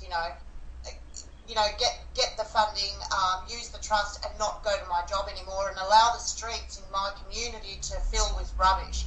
Part of my responsibility, and that's where the education process comes in, part of me adhering to art, which is accountability, responsibility and transparency, is for me to make sure that that is still done. I may not want to do it anymore, but there may be someone that I know that is prepared to do it. Yep. So it is my responsibility to ensure that that is still done, even if I don't want to do it. Yeah, and that's where the solutions hubs come in too. So if my streets are filling up with garbage, I log onto the solutions hub and I go, road maintenance or whatever, sanitization, local, my area, and I look what's going on. And if nothing's going on, I put a project in there and other people log on and say, there's a project there, let's talk about it, let's get this organized. Yeah. This guy knows how to operate the garbage trucks, this guy knows that, this guy knows that, let's put it together. I mean, a ton of people do work right now that is just voluntary. I mean, look at what we're doing. This is all voluntary. In fact, it's actually cost us to be a part of this. We haven't received any funds for it, and yet we're still doing it. There's millions of people around the world like that. But just to use the rubbish as an example, okay, we currently produce things in abundance that are not required. This is why we have waste food. Okay? As we move forward, we will create the little communities that provide correctly for their own communities to allow what is needed to be produced, not overabundance. Yeah, because if you know it's abundant, then you're not going to go for just in case or for a rainy day or for anything like that. If you know it's an abundance and you can access food, for instance, at any time, there'll be less waste as well. Yeah, and people will come together when people are free to understand about themselves and about the larger issues around themselves. People will come together. People will band together. People will band together under a common threat, and people will band together under a common awareness of abundance as well. And the accountability, responsibility, and transparency goes for the government, also goes for the people. It's a mutual obligation. All right, ask the question. Here one coming. Okay. Yeah.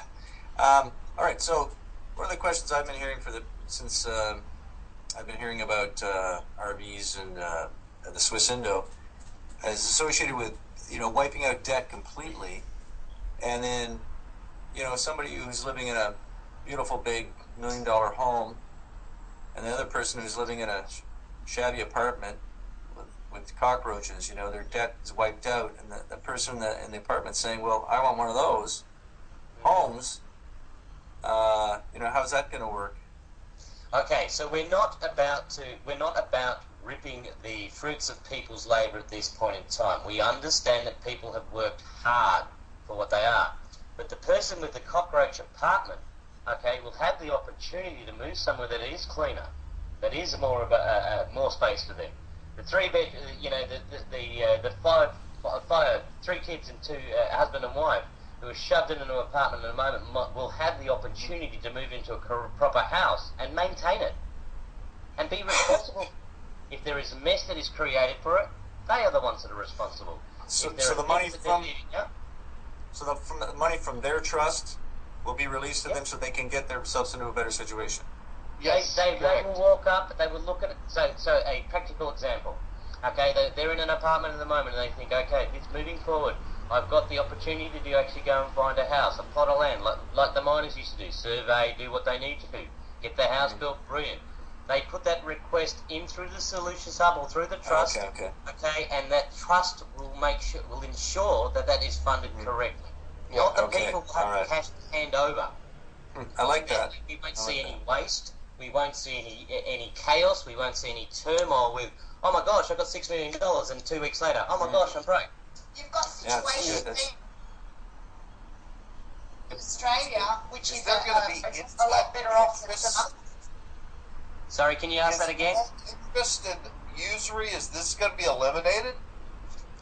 Yes. Absolutely. That's the path we're moving forward to. This is why we provide, if it's an infrastructure budget that's required, it actually doesn't come out of the person's trust. It comes out of the infrastructure budget. Okay? If it's a personal item or a personal request for them that's not necessarily required, we will understand that, and that will be coming out of their trust. So that we don't end up with 400 million freaking Ferraris around the world. Yeah. And so what happened to the people who have one big house and 10 different apartments or 10 different houses? Those 10 different houses will actually go back to the people and be given to someone else? Apartments are only there to harvest people. They're shoving everybody into a smaller space to ensure that one person gets the profits. We've got to understand what we look at. Yeah, and if people get their own homes, they might own 10 homes. That's going to become irrelevant because people are not going to be renting their 10 homes anymore anyway, so it's going to be quite useless. But one thing we are not about to do here is set up some sort of a communist state where everybody has the same regardless of. Okay, there is still the incentive, and to me it's very simple. It's energetic. If I put a lot of energy out through my work into the community, then I should get a reward for that, right? That commerce, the basis for commerce, still exists. It's just that everybody has an equal opportunity to engage, or not engage as they choose. I can see. Ask the question. Who's going to be, I'm wondering, like, in each country, who's going to be in charge of actually monitoring, like, getting that input from the public coming at them and determining whether or not they can have that cash funded to them for what they need in their lives? Like, there's going to be a network set up in each country, I imagine? Solutions. Individual determines that. The individual Sorry, I didn't puts hear in a that. request via the Solution Hub, which will then determine via the 3 counts that we are talking about, specialist mentors and coordinators, whether this is a personal request for gain, which will be an expenditure out of their trust, or for the better good. Are you struggling? We know we're short on houses. The infrastructure budget will take care of that. This is the fine line that we still are working on, guys. Okay. And I believe answer to that is via the Solution Hubs. And I believe that the solution that you're exposing to us today are just momentary solution. All that will evaluate and all that will actually change. Yes. Yeah. Look, I can't wait for this to become obsolete, guys. Honestly, you know, I'm building it, but I can't wait for the moment where it's no longer required. I can't wait to hand over to you guys, to the people, and say, well, you know, you didn't like what you want to make some changes to the structure that's available. Please provide them through the Solutions Hubs. They will be considered correctly and addressed. And if it's a great suggestion, then the system changes. This is a, what do we call it? Organic structure. It's not a set in stone like we have at the moment. It's up to humanity. It's up to humanity. Are they going to, when they receive the right food, shelter, education, when they receive the truth from the media rather than the lies, when everything has become transparent and abundant, is humanity going to step up to the plate and take themselves in hand? This is what the question always will be. Because no matter what we put in place, we cannot dictate. I cannot say to you, you must be free. I cannot say to that, if you want to remain a slave, then that should be your choice too. But you have enough tools to make that choice. Hang on,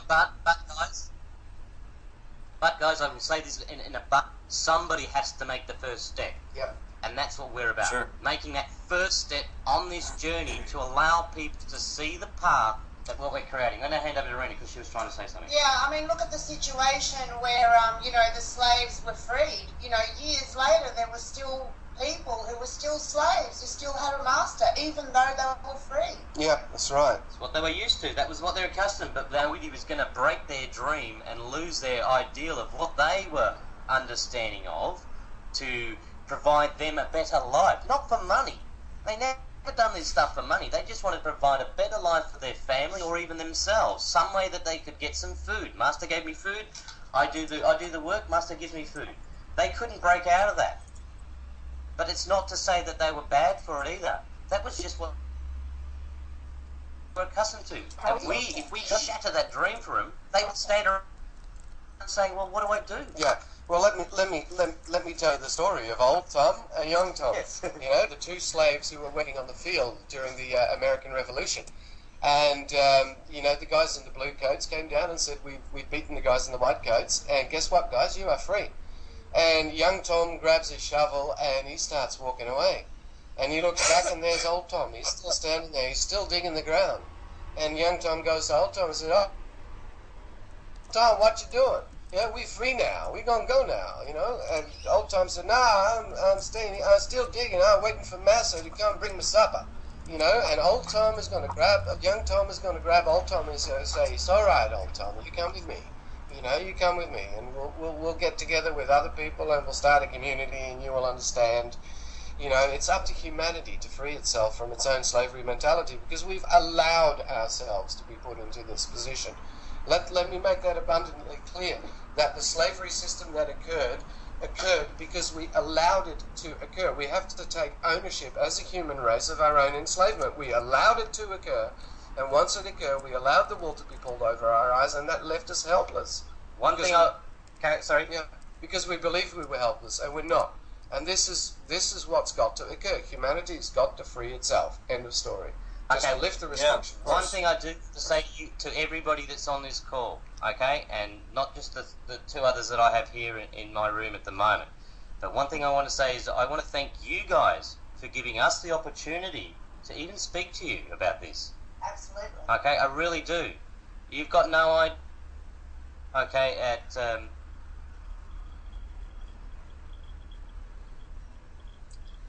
Hello. Give us the opportunity to explain correctly what is going on here in this situation. So I just want to say thank you to you guys as well.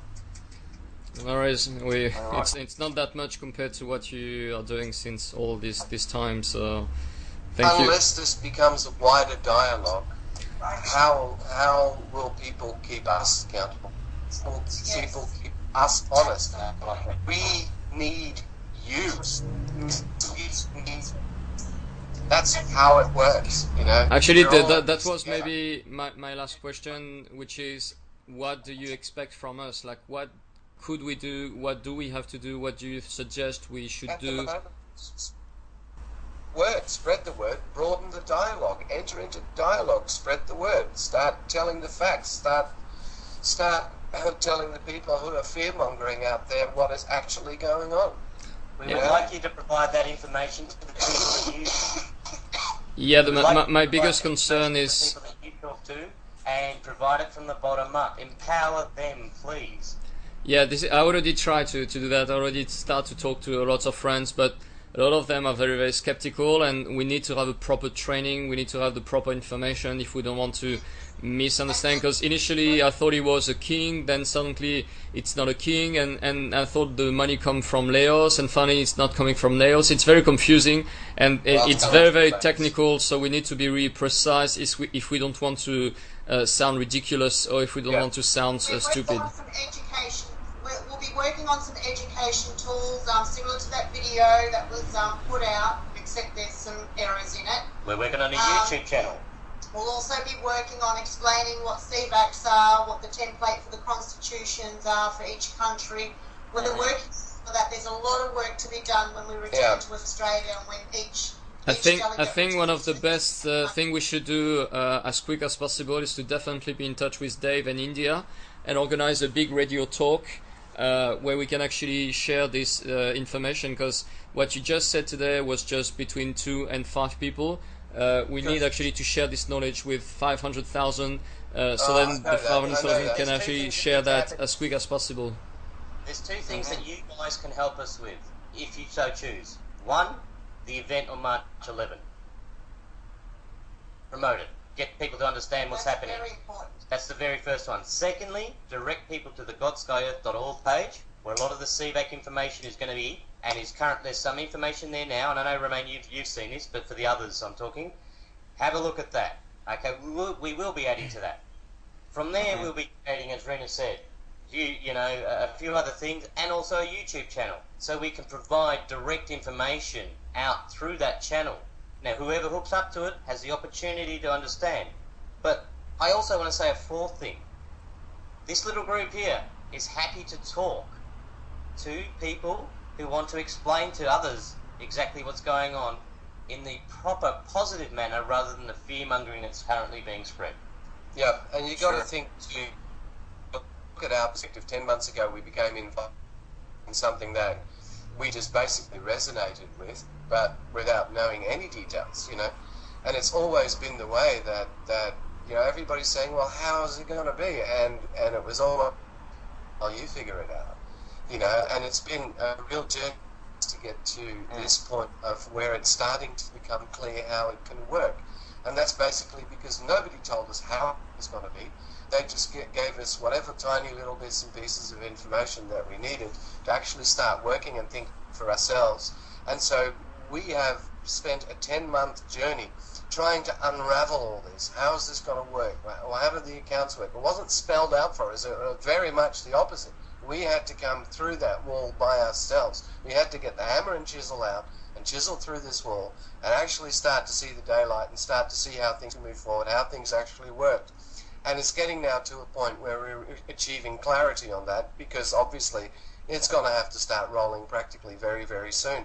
So this is a journey of discovery that we as a team, as a delegation, took together, and it's led us to this point. It's led us to this point where we can now begin to communicate to you. And you need to go through that same process by talking to other people, by thinking about things, by garnering whatever. There's tons of SWISSINDO information out there if you really look it up. And it's the same process. What would keep the system from coming back and doing the same thing that we've had before with all the greed, just like the bankers have done? Yep, that's the solution system and the checks and balances that we're trying to put in place by the CVAC system. Look, guys, I just want to back up just 1 second, and I'll move forward again. Just to what Peter said, guys. We started off with 6 public documents. That was it. The public documents that were in the thing, and we scratched our head and we said, how are we going to put this together? What do we want to see? What does humanity want to see? That's where we started this journey. Nothing other. There was no instructions, and when we kept asking for help, we get told, look within yourself of what's required. Yeah. And all we were given were basically, the only instruction we were given is that Heather's filings were to become a reality. Yep. That's it. Yep. Everything else we had to put together. And the phone had to be returned to the people, obviously. Sorry, going back to the question again. Sorry, I apologise about that. Yeah, well, I had one question. Yep. You know, we're all very aware that over 90% of the world's population is still very much asleep to all of this information, any of the information about cabals or any of that sort of thing. SWISSINDO, UCC filings, everything. These people,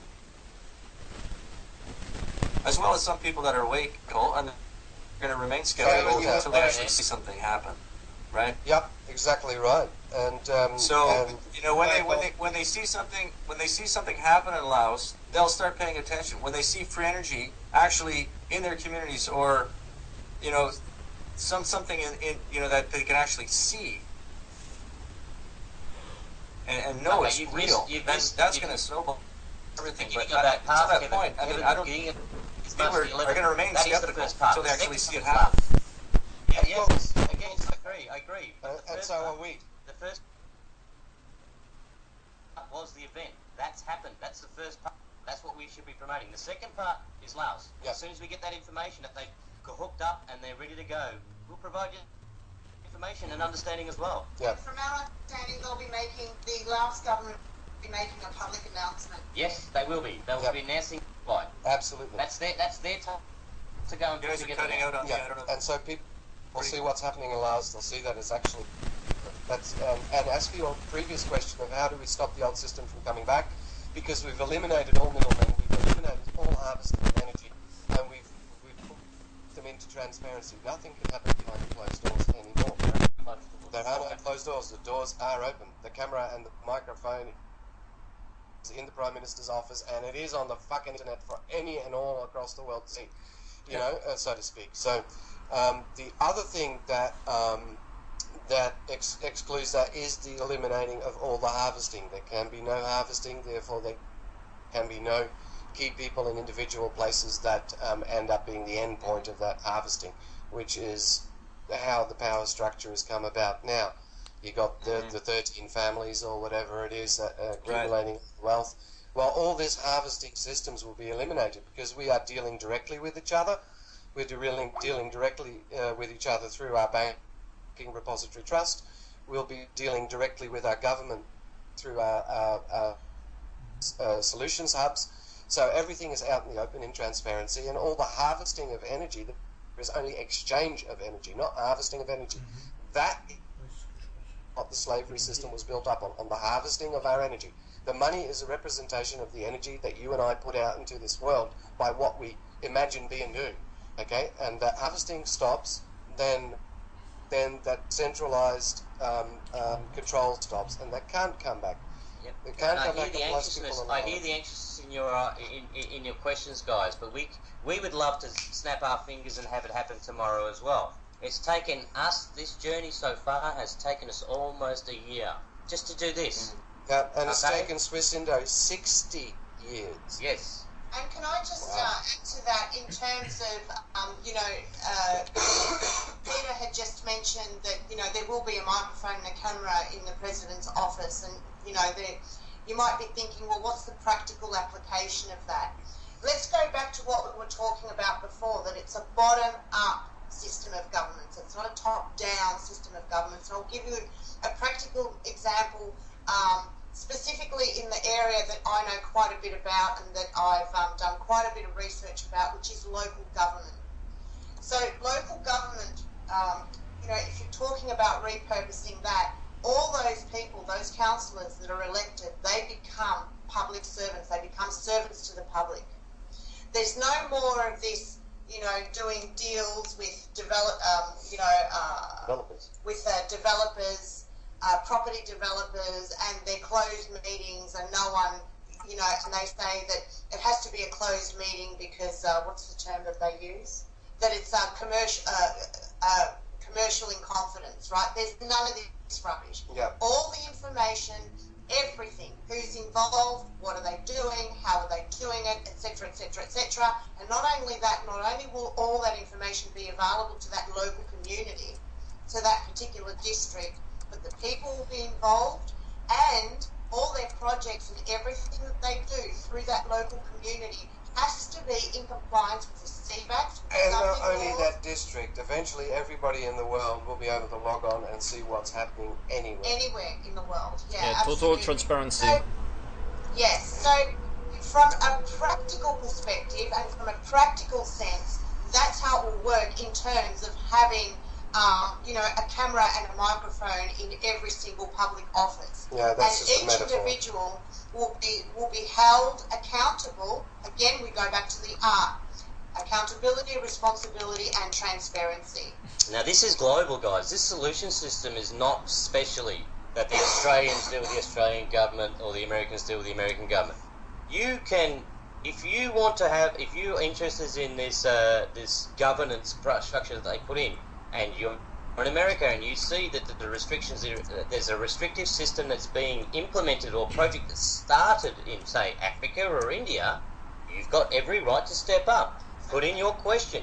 That project will stop until that question is addressed, because at the moment the questions are put forward, but they just ignore them and they roll over straight over them, and they move through and they profit and do what they want because the project continues, and that's allowed for them now. Yep. So what we will provide by the Solution Hub is a worldwide ability for anybody, and this is how we will start to get the technology and science, the law and commerce out. Speaking about Australia, the protection humanitarian, the public service out, to ensure that it's fair. Yeah, and just another thing, a simple thing to look at the Solutions Hub is that it's a fractal design. You got a small fractal. You expand it. You got your local community fractal. When that decompresses, it expands into your regional fractal, your national fractal, your international fractal, and then maybe hopefully somewhere the galactic fractal. Well, that's where your borders start getting broken down. Yeah, exactly right. So it's a fractal design, which is how the universe works. We know that. And it's got to mimic that, and it's a fractal design so that I can become involved at any level that I am aware of in my consciousness and my awareness. As it expands, I become able to be involved in larger and larger projects in larger and larger areas. So that's how you end up with one people, one world. Yeah, and we've got the right and freedom to travel at any time we want. The only reason we can't do that now is because it's restrictive due to so-called cost. Yeah, licensing and visas and passports and all that crap. Exactly right. Just to finish about Australia, if Abbott is still there, because I don't know if you know, but yesterday there was a big march to kick off this asshole. But I'm proud of that one. Yep. Yeah, if the next president, if we kick off this asshole, is happy to come to the CVAC. How much money do you expect to give to every Australian citizen? He won't have an opportunity to come. He will have to, under the education structure, realise what he's doing. Yeah. Of course. How much do you reckon? How do you calculate? How do you calculate actually how much money do you give per people in country? Like who actually decide that? And how do you calculate it? The people will provide their representative into that position. We're not looking for governments to vote. We want to know people that are actually going to provide their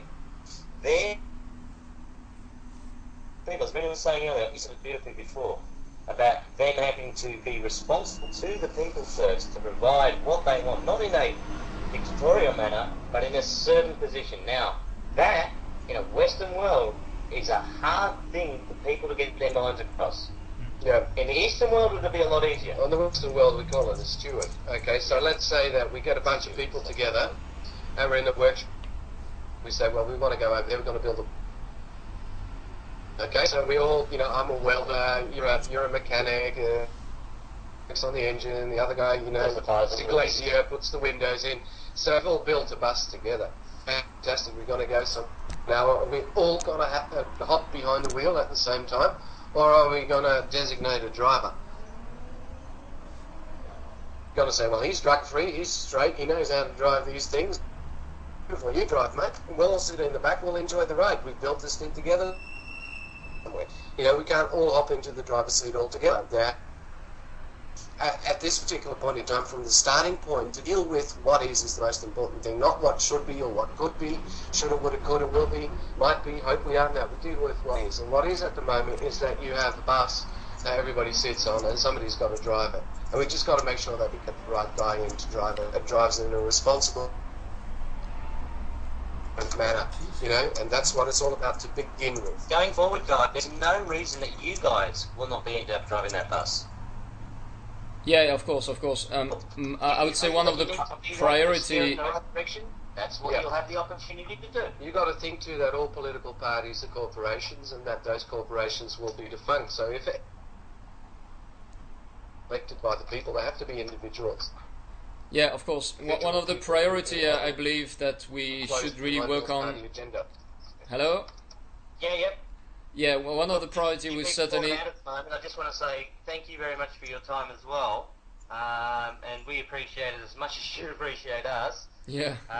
And whoever has to leave, we appreciate you being on this call as well. But obviously, we're talking at 1,000,000 miles an hour, and I want to give you guys an opportunity, if you would like, to ask some questions, some other questions as well. I would just like to do this again, but you're catching me after midnight right now, and I'm really just winding down. And so I would love to do this again. Yep, I'm going to leave it up to Raymond to organise. He knows our schedule here for the next week or so. Once we get back to Australia, we can reset a couple of schedules and keep us up to date. Okay, great. John, I had sent you a Skype request on here and was trying to hook up with you. Roman, anytime you pull something together like this, if I'm available, pull me in, please. By all means, I'll accept that. I've got no problems with any of the Skype requests that come through at this point in time. We've been asked to go public, Bill, and we'll be public. Sorry, Bill, you've had me on Skype for a long time, Peter Van Rant. So, anytime. Peter, I didn't realize that was you. Well, I didn't realize that was you either. How you doing, brother? Anytime, buddy. Anytime you feel the need to, communicate, if I'm available, I'll be happy to talk to you. You got me on Skype, so. Just guys, just to let you know, I record 3/4 of this conversation. Of course, you said at a moment that what you said about Obama shouldn't leave this room, so I can eventually cut this part and actually release this whole conversation. I would say it would be maybe a good step to start release this information, because in maybe an hour and a half, we actually talk about a lot of topic and answer a lot of things, so I can actually do that job and send it to you, Peter, so you can actually reuse it. Happy to. The only thing about the Obama thing is that it's very sensitive at the moment, and if this gets announced to the world, it might cause a diplomatic incident with the Indonesian government and therefore stop the event from happening. So we're still dealing with the governments out there, and there are protocols and things in place for officials from one country to visit another country. And if we put that information out there now, we might end up causing that not to happen, and that would be a great loss to the world. Exactly. So, yeah, of course. That's why. Signs up. Obviously, his dog is going to want. That's why I suggested to. Jeopardize that pass, guys. That's why. I'm happy to talk to you in the room, but I just don't want that jeopardized. That's why I suggested to cut this part, but we can keep the rest of the conversation. Like, there's a lot of beautiful information that has been explained quite clearly, but definitely we need to organize a big radio show and bring a lot of people on this show so we can actually answer and repeat, because it's not very complicated, but it's a new paradigm, and I know how hard it is for a lot of people to actually switch from an ancient paradigm to a new paradigm. It's quite my specialty. So I know, yeah, I know it needs a lot of energy and a lot of love actually to believe enough the people and trust them to actually forget what you've been taught and actually embrace your new this new system. Absolutely. So put it out there, man. And one of the things that I want to say that I think is very important, I don't think we've really talked about this very much, you know, because we're focused on, you know, the hierarchy and that sort of, every individual who's involved in this, even if you're just the receiver of the, you know, even if you're just partaking in the, I don't want to call it benefits because that has all sorts of connotations, but even that individual has to be responsible. What do I mean by that? Currently, in the current system that we have, as soon as something goes wrong, the first thing people say is the government should do something about it. In this new system, you know, if we're talking about art, accountability, responsibility and transparency, what that means is that that individual's mindset needs to change. So it's not just about the structure that's in place, it's a grassroots thing where the mindset of the individual needs to change. That responsibility no longer becomes a responsibility of the government. That responsibility now becomes your responsibility because you're aware of it. You need to make that change. Hey guys, hey, So we're just putting in the tools and the system that will allow an easier method to achieve those so that people don't shirk responsibility. Because it's not just a responsibility, you know, if something is wrong, it's not just the responsibility of government, right? Whatever that system of governance ends up being, it is individuals' responsibility. Everyone, if we want to be self-governing, we have to be responsible. Hey guys, as I said to you here, it's pretty fluid in the situations. There's no set schedule. We've just had a representative turn up downstairs has called us, and we may have to cut this short. But look, I'd love to do this again. Okay, whenever Romy can organise it while we can, and try and give you an update. But we've just been asked to come downstairs and join in. There may be something for us down there at the moment. There may be not. But okay, no worries. Yeah, it's it's time enough. We spent like literally 2 hours, so that's an amazing. I basically this morning I just organized this meeting because I just wanted to meet Bill and Kevin because I never had a chance to talk to them, and I had no idea this will turn into this big discussion. So yeah, I just followed my intuition again, and my intuition was right. So thank you very much for this beautiful moment of synchronicity, and we'll just keep in touch. I'll keep in touch with you, John. Thank you again, Peter and Rita. Yeah, thank you so much. I'll do my best to share this knowledge in French and in English to all my friends. The one that can actually understand it and can contribute to that, with the message that we need actually now to spread the knowledge as quick as possible and be involved into every decision that we can do in our life every day that can bring this dream to reality. Well, absolutely. This is definitely a collective effort. This is not just us. This is a collective.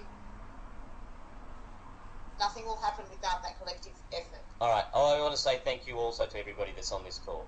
Okay, and as I said, I do apologise, but we do have to cut it short. Pedro? No worries. Thank you very much. Thank you so much. Have a great day, and please keep us in touch. Take care, guys. See you guys. Enjoy every second. Thank you. Bye. Bye.